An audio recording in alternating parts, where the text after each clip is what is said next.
আপনার লঞ্চের নাম সহজে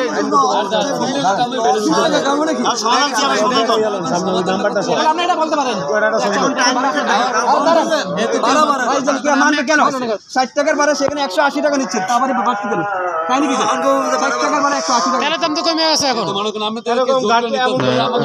তো কমে গেছে আর আপনি ভাড়া বেশি দিবেন কোন হিসাবে ভাড়া বেশি এটা হচ্ছে বড় কিন্তু আমরা উঠাইছে লোক উঠাইছেন কি জন্য আপনি লোক উঠে এখন নিষেধ করতে ফেরি চলে গেছেন না সরকারি বিধানে ছাড়েন লোকজনকে তারপরে যে আপনার কাহিনী শুনে লাভ আছে আপনাদেরকে না পোষালে আপনি বলতেন আপনি প্রথমে বলতেন আপনি এখন বলতেছেন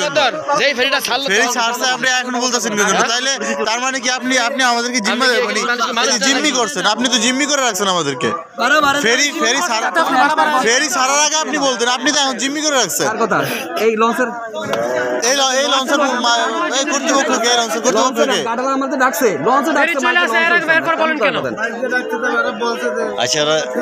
200 টাকা করে ভাড়া নেই তারপরে চলেন না 200 টাকা করে ভাড়া নেই সেটা বলবো তো আমাদেরকে এই ভাই 200 টাকা করে ভাড়া দিব চলেন গাড়ি চলেন এই যাত্রী ভাইরা উঠে নামলো কারণ দুটো আপনাদের যাত্রী ভাইরা যারা উঠে ওরা তো জিম্মি করছে এখানকার ঘাটটার এই রকম কালচারটা এরকম আমি এখানে চলাফেরা করি তো আমি জানি জিম্মি পুরো মানে কালচার জিম্মি হ্যালো মজু চল এখন তো আমরা জিম্মি না ওদের কাছে সিন্ডিকেট হয়েছে ওরা সিন্ডিকেট 20 টাকা দিয়ে আমরা মোড় সিন্ডিকেট করছে ওরা আমাদের বেশি খাই ওরা দাবি থাকবে সিন্ডিকেট তৈরি করছে এই সাইডে দিয়েছে ওই আমরা সারাটা কেন এবার যাই লইও পারে এবার দেখি 200 টাকা আছে কত বরিশ ইলিশ শেখার 17